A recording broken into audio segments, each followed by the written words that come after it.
মালদ্বীপের প্রেসিডেন্টকে ক্ষমতাচ্যুতের পরিকল্পনা করেছিল ভারত। মালদ্বীপের প্রেসিডেন্ট মোহাম্মদ মুইজ্জুকে ক্ষমতাচ্যুত করার পরিকল্পনা করেছিল ভারতের গোয়েন্দা সংস্থা র। মার্কিন সংবাদ মাধ্যম ওয়াশিংটন পোস্ট ৩০ ডিসেম্বর সোমবার এ সংক্রান্ত একটি প্রতিবেদন প্রকাশ করেছে। এতে জানানো হয়, ভারতের গোয়েন্দা সংস্থা র যুক্তরাষ্ট্রের ওয়াশিংটনে ভারতীয় দূতাবাসে তাদের একজন এজেন্টের মাধ্যমে এই ষড়যন্ত্রের নকশা তৈরি করে। প্রেসিডেন্ট মুইজ্জু ২০২৪ সালের জানুয়ারিতে চীনপন্থী অবস্থানে দাঁড়িয়ে প্রেসিডেন্ট হিসেবে শপথ নেন। তার পরপরই তিনি মালদ্বীপে থাকা ভারতীয় সেনাদের প্রত্যাহার করতে বাধ্য করেন, যা দিল্লির জন্য কৌশলগতভাবে গুরুত্বপূর্ণ একটি পরাজয় হিসেবে বিবেচিত হয়। এরই পরিপ্রেক্ষিতে তাকে ক্ষমতাচ্যুত করার পরিকল্পনা তৈরি হয়। প্রতিবেদন অনুযায়ী পরিকল্পনায় নেতৃত্ব দেন দুই ভারতীয় মধ্যস্থতাকারী। এদের একজন সাবেক পুলিশ কর্মকর্তা শিরিশ থোরাত, যিনি মালদ্বীপে বেসরকারি নিরাপত্তা বাহিনীর ঠিকাদার হিসেবে কাজ করেছিলেন।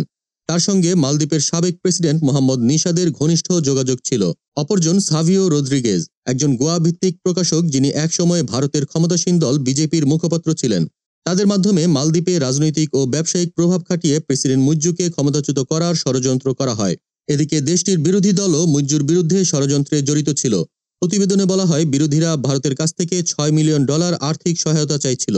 এই অর্থ দিয়ে প্রেসিডেন্টের দলীয় এমপি, পুলিশ এবং সেনাবাহিনীর উচ্চপদস্থ কর্মকর্তা সহ অন্তত ৪০ জন এমপি এবং স্থানীয় কয়েকটি প্রভাবশালী গ্যাংকে ঘুষ দেওয়ার পরিকল্পনা ছিল।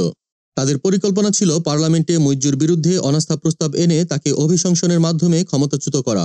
তবে শেষ পর্যন্ত এই ষড়যন্ত্র ব্যর্থ হয়। ওয়াশিংটন পোস্ট জানায়, ষড়যন্ত্রের কার্যক্রম বিভিন্ন স্তরে বাধাগ্রস্ত হওয়ায় এটি আর বাস্তবায়ন সম্ভব হয়নি। বিশ্লেষকদের মতে, মালদ্বীপের মতো কৌশলগতভাবে গুরুত্বপূর্ণ একটি দেশে চীনপন্থী সরকারের উপস্থিতি ভারতের আঞ্চলিক আধিপত্যের জন্য বড় ধরনের হুমকি। তাই দিল্লি এমন উদ্যোগ নিতে চাইছে যাতে তারা দক্ষিণ এশিয়ার ভূ রাজনৈতিক পরিস্থিতিতে নিজেদের প্রভাব ধরে রাখতে পারে। এই খবর প্রকাশের পর আন্তর্জাতিক মহলে চাঞ্চল্য সৃষ্টি হয়েছে। ভারত এখনও এই বিষয়ে আনুষ্ঠানিক কোনো মন্তব্য করেনি। তবে এই ধরনের কর্মকাণ্ড আঞ্চলিক স্থিতিশীলতায় নেতিবাচক প্রভাব ফেলতে পারে বলে সতর্ক করেছেন বিশেষজ্ঞরা। দেশ জগৎ, ইন্টারন্যাশনাল ডেস্ক।